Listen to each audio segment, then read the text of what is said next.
कुंभकर्ण का शक्तिशाली बेटा जिसे श्री राम और हनुमान भी नहीं हरा पाए। कथा राम और रावण के युद्ध के बाद श्री राम के राज्याभिषेक के समय की है, जब श्री राम लंका का राजपाट विभीषण को सौंपकर माता सीता और लक्ष्मण सहित अयोध्या लौटकर राजपाट संभाल रहे थे। तभी भगवान श्री राम राजसभा में विभीषण पहुंच गए। विभीषण डर से कँपकँपा रहे थे और बहुत भयभीत और हड़बड़ी में लग रहे थे।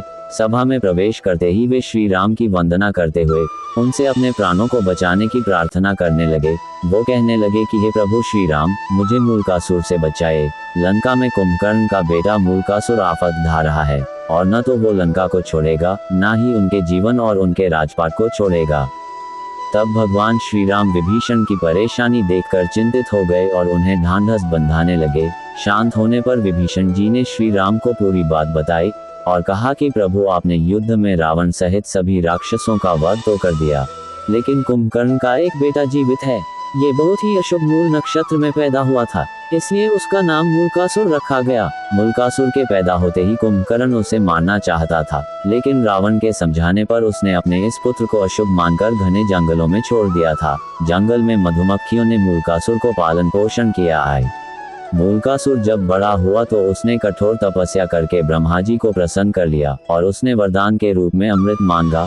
लेकिन जब ब्रह्मा जी ने उसे अमृत देने से मना कर दिया तो उसने ब्रह्मा जी से वरदान मांगा कि उसकी मृत्यु किसी ऐसी स्त्री के हाथों हो जो आजीवन पवित्र और सती रही हो। इस वरदान के बाद ब्रह्मांड में कोई भी पुरुष उसे नहीं मार सकता और अपने इसी वर और बल के घमंड में भयानक उत्पात मचा रखा है। और जब जंगल में उसे पता चला कि आपने उसके खानदान का सफाया कर उसके पिता कुंभकर्ण को भी मार दिया है और लंका जीत ली और राजपाट मुझे सौंप दिया है, तो वह क्रोध में बौखलाया हुआ है और उसने घोषणा की है कि वह पहले मुझे मरेगा फिर श्री राम को मृत्यु प्रदान करेगा। इससे पहले जिस दिन श्री राम ने विभीषण को लंका का राजपाट सौंपा था, उसके कुछ दिन बाद ही मूलकासुर ने पातालवासियों के साथ लंका पहुंचकर लंका और विभीषण के ऊपर धावा बोल दिया था।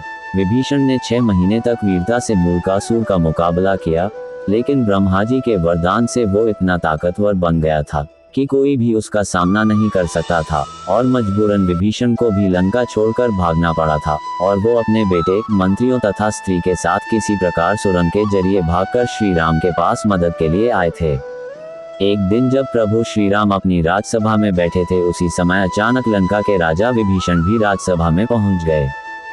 सभा में पहुंचते ही विभीषण प्रभु श्री राम से गुहार लगाकर कहने लगे कि हे प्रभु, मेरी रक्षा कीजिए। लंका में कुंभकर्ण का पुत्र मूलकासुर आफत मचा रखा है।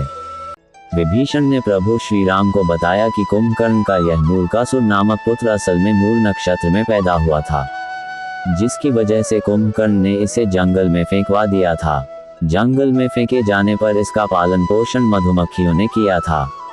मूलकासुर बड़ा होकर ब्रह्मा जी की घोर तपस्या किया। उसकी तपस्या से खुश होकर ब्रह्मा जी ने उसे वरदान दिया था। उसी वरदान की वजह से वह बहुत शक्तिशाली हो गया है और लंका में उत्पात मचा रखा है। हे प्रभु, जब उसे अपने पिता के वध के बारे में पता चला तो उसने ये प्रण ले लिया कि मैं पहले धोखेबाज विभीषण को मारूंगा, इसके बाद राम को। विभीषण की बात सुनकर प्रभु श्री राम ने हनुमान और लक्ष्मण को सेना लेकर लंका भेज दिया।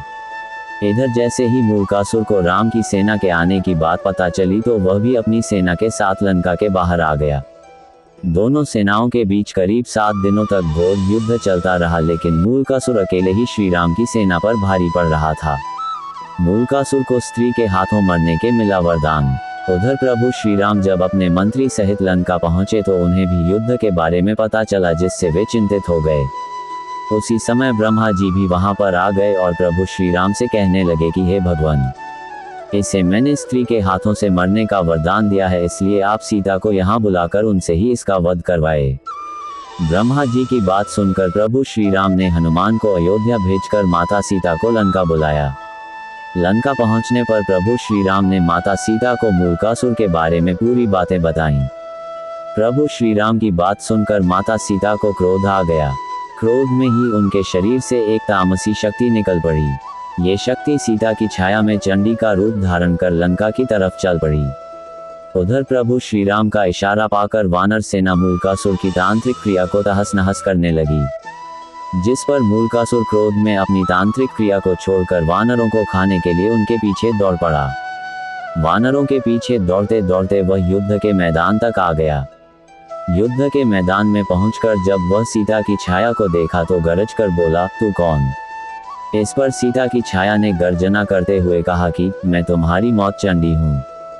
तूने मेरा नाम लेने वाले ऋषि मुनियों को खा डाला था, इसलिए अब मैं तुम्हें मारकर उसका बदला लूंगी। इतना कहकर छाया सीता ने मूलकासुर पर 5 बाण चलाए। दोनों में घोर युद्ध हुआ। अंत में छाया सीता ने चंडिकास्त्र का प्रयोग करते हुए मूलकासुर का वध कर दिया। मूलकासुर का वध करने के बाद छाया सीता वापस लौटकर माता सीता के शरीर में प्रवेश कर गई।